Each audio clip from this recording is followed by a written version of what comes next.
Hello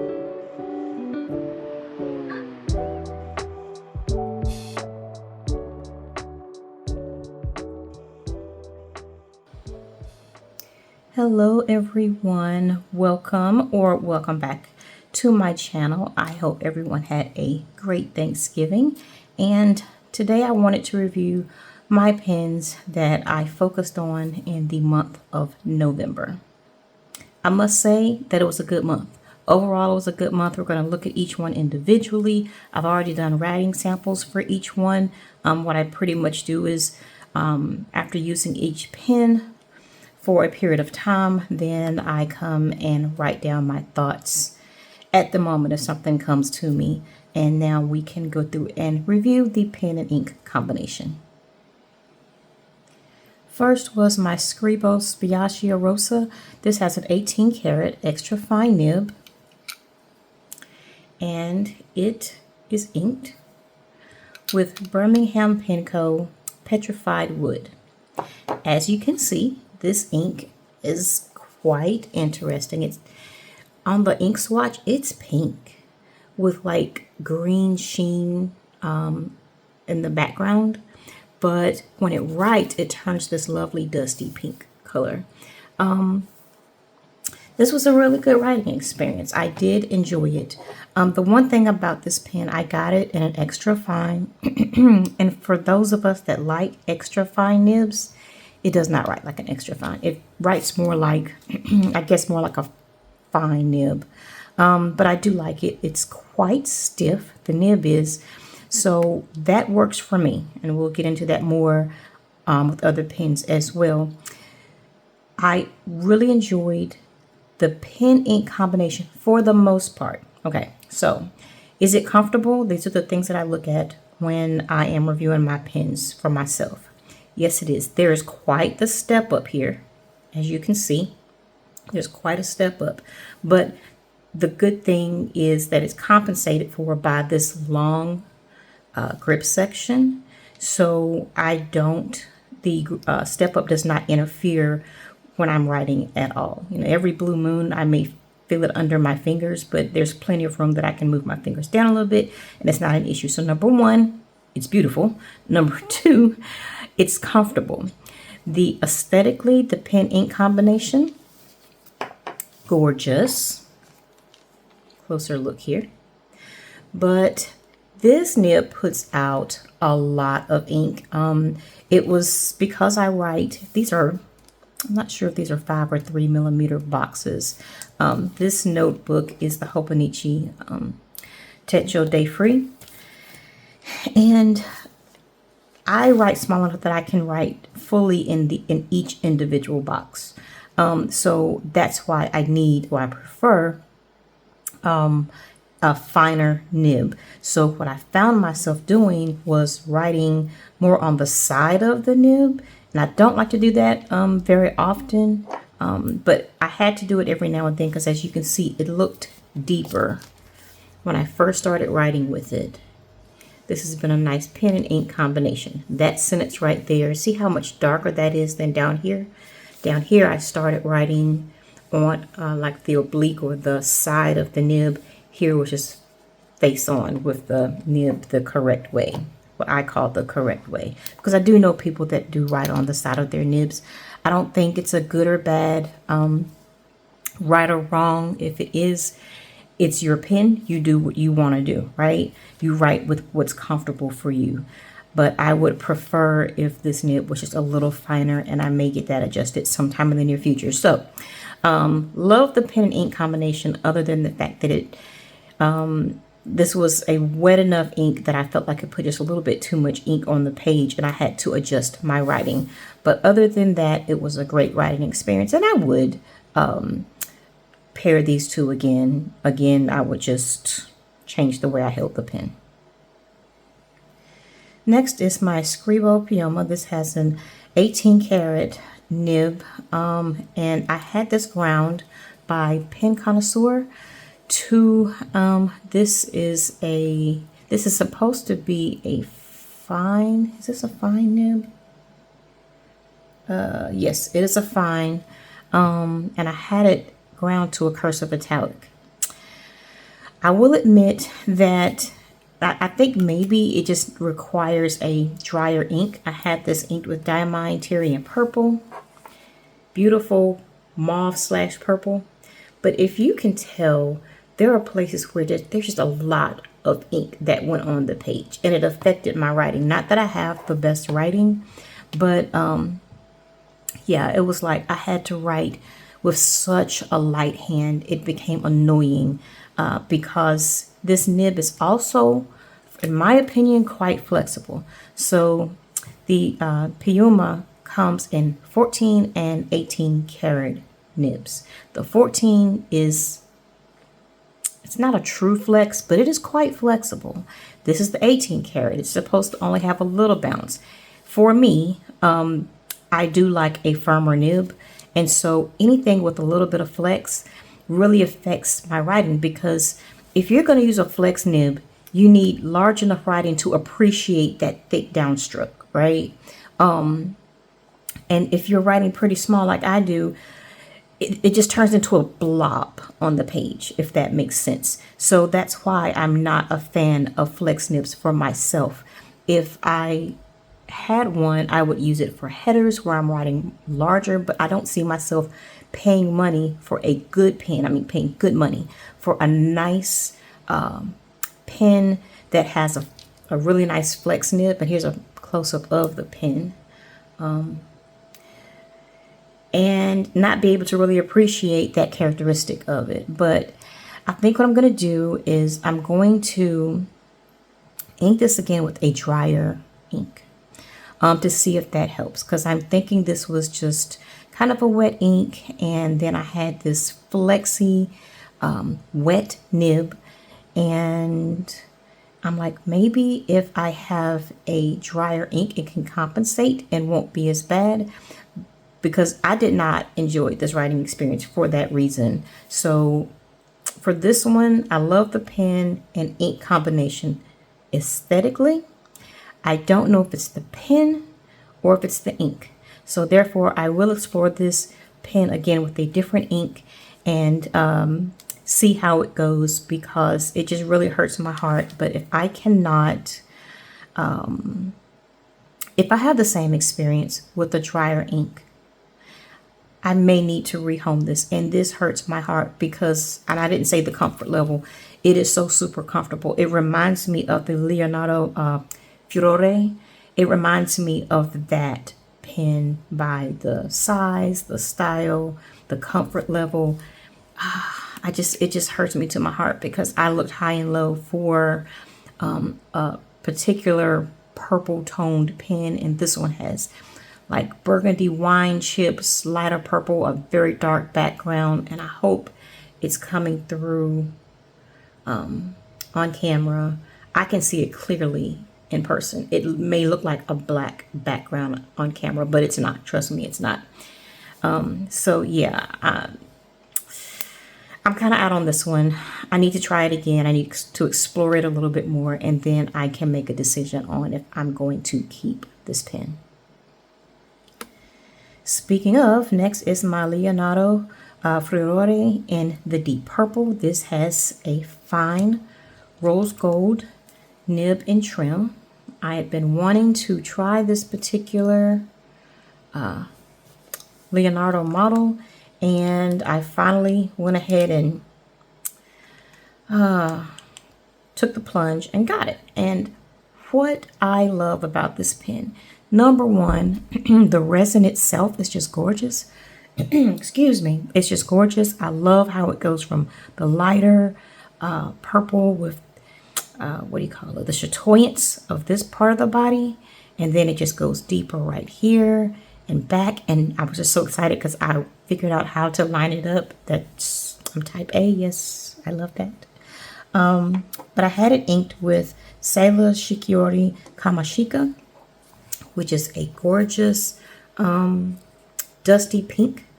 Love it, love it. One of my new favorites. And I believe this was my favorite combination for the month. I continuously was reaching for this pen. Number one, it's gorgeous. The pen, ink, and color combination. I mean, this is a dusty pink. This is a purple, but they blend. the comfort level, I know a lot of people like, say, Esterbrook, and this is comparable in size, but I feel like this is more comfortable. And I like the quality better of this particular model, Leonardo. And honestly, I'm going to say in comparison to my Momento Zeros, I must say this particular model has my heart, and I just really wish there were more options. I really wish there were other colorways to choose from. I don't think this, I definitely know this will not be my last. There's one other that I've been eyeing that I'm really liking, but this ink and pen combination was gorgeous. Again, aesthetically, I loved it. It was comfortable. The ink wasn't too dry. So no issues whatsoever. I mean, it was a wonderful writing experience. 10 out of 10. Will definitely pair that again. Next was my Pelikan M800. This is in the Renaissance Brown, and this has a custom grind nib. It has a fine, well, extra fine cursive italic because I purchased this with an extra fine nib. I will admit that this particular grind is a little crisp. It's almost like a crisp or a calligraphy italic. So it's very, it would snag the pages every now and then. But I have this inked with Sailor Amamanyoy, and I loved the color combination. This light with the dark, it pulled out the lighter chips in the pen. I only have M800s. Well, I do have one M400. I don't have the M1000. I do want to try it one day, but this is a comfortable pen and I like it. I really, really, again, want to try the M1000 just because the larger the pen, without being too large, you know, just is very comfortable to me. But this was a really good writing experience to the point that I did use all of the ink and I had to refill it. The only thing, like I said, is this particular nib. It's a little crisp, and I'm hoping that maybe I can get it rounded out a little bit to make it a little bit more of a cursive italic as opposed to a crisp italic. And that would just make it chef's kiss. But right now, I had no issues with it. It was comfortable. It's gorgeous. I loved the pen and ink combination. It wasn't, well, I will say that this ink was just a little dry, just a little bit, but not to the point of saying I would never fill it again. I would use this combination again, but if I'm just being honest, it was a little bit on the dry side. But overall, it was a great writing experience. I enjoyed it. Next is my Pilot Custom 823. This is in the amber, and I have it in a fine nib, and it is inked with Ferris Wheel Press Beaver Dam Brown. Y'all, I love this color. It reminds me a lot of Sakushi. It reminds me a lot of Sakushi because it is a deep brown with a lot of a red undertone, almost like a purpley red undertone, if you can see there. But I am in love with this ink. I am, and I think maybe I need to do a comparison for this with Sakushi. I enjoyed it also because it is not dry at all. I'm always nervous about my Ferris Wheel Press inks. I'm thinking it's just the ones that have the shimmer, and most of them do. But the ones that do not have shimmer are not dry for me. It came out of this nib buttery smooth, but not to the point that I could not control the writing. It was perfection. And I love this nib because it is just the right amount of stiffness. Unlike, say, the Pioma, it's just so flexible. I do have pens that have a little bit of bounce to it, like, say, the Visconti Homo Sapien. It does have a little bit of bounce, but it's not so much that it's irritating to me. It's not so much that it affects my writing experience. But this one was just great. Loved it, and I had zero complaints. Next was my Leonardo Momento Zero, and this is in the Viola. I have it in a fine steel nib, and it is inked with Tatcha Ume Murasaki, and another one of my new favorites. I like dusty pink so long as it doesn't lean on the lighter pink side. You know what I mean? The very first time I inked this pen, because I've only had it for a few months, I can't remember what I had it inked with, but it did a lot of railroading and I was a little perturbed by it. I'm like, oh my goodness, here we go. But what I did was like, let me just try a different ink because it may not be the pen. And that let me know it was not the pen. It was that particular pen and ink combination, because this combination was just gorgeous. I'm really glad I chose the Tatcha. It was definitely wetter. And as you can see, this a little bit of a darker dusty pink blended well. Let's see, didn't even realize I have two dusty pinks with two purple pens. But this Leonardo is comfortable. And I didn't have any issues. I want to say my top two thus far, I know I still have one more pen to look at, but my top two were my two Leonardos. I would say this was number one and this was number two. But this was still comfortable and I thoroughly enjoyed the writing experience. I found myself reaching for those two the bulk of the month. But would I pair these again? Abso-freaking-lutely I would.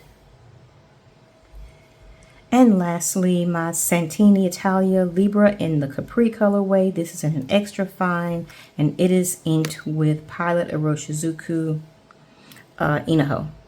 And this pen is more like an honorable mention because I got this pen in February, and I have cleaned it out and refilled it with the exact same ink. I cannot get away with it.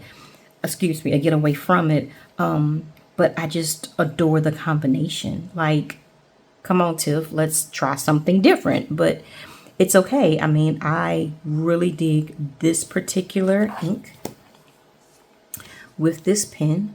I had no complaints. It's absolutely gorgeous. And of course, Inaho was a discontinued Iroshizuku ink. Luckily, I do have a spare bottle because I do love it. That greenish brown with the yellow gold undertone is just so phenomenal. And I know there are a lot of inks out there that are dupes and quite close, but there is only one Inaho, and love it. So this was almost like I said, an honorable mention because there's really no exploration for this particular combination. I just threw it in there because I wanted a green and it was inked up, and I'm like, it's just going to be in my rotation for the month. And these are my pens for the month. I enjoyed them, and I'm really excited to get you guys responses if you've tried any of these particular combinations, if you have these inks with these pens, and what you think. Also, keep in mind, if I decide to part ways with this pen, I'll reach out and let everyone know because there's nothing wrong with it. And it, again, I'm gonna say it hurts my heart because it is one, oh gosh, it is just gorgeous. I want to love it. I want to give it another chance and then another chance because I feel like God's gonna bless me and it's just gonna work the way I want it to. But I'm feeling really nervous about it. So I'm gonna give a little ranking for this month. Number one, the Fiore. Number two would be the Momento Zero, not Grande, Momento Zero. I can't get my words out.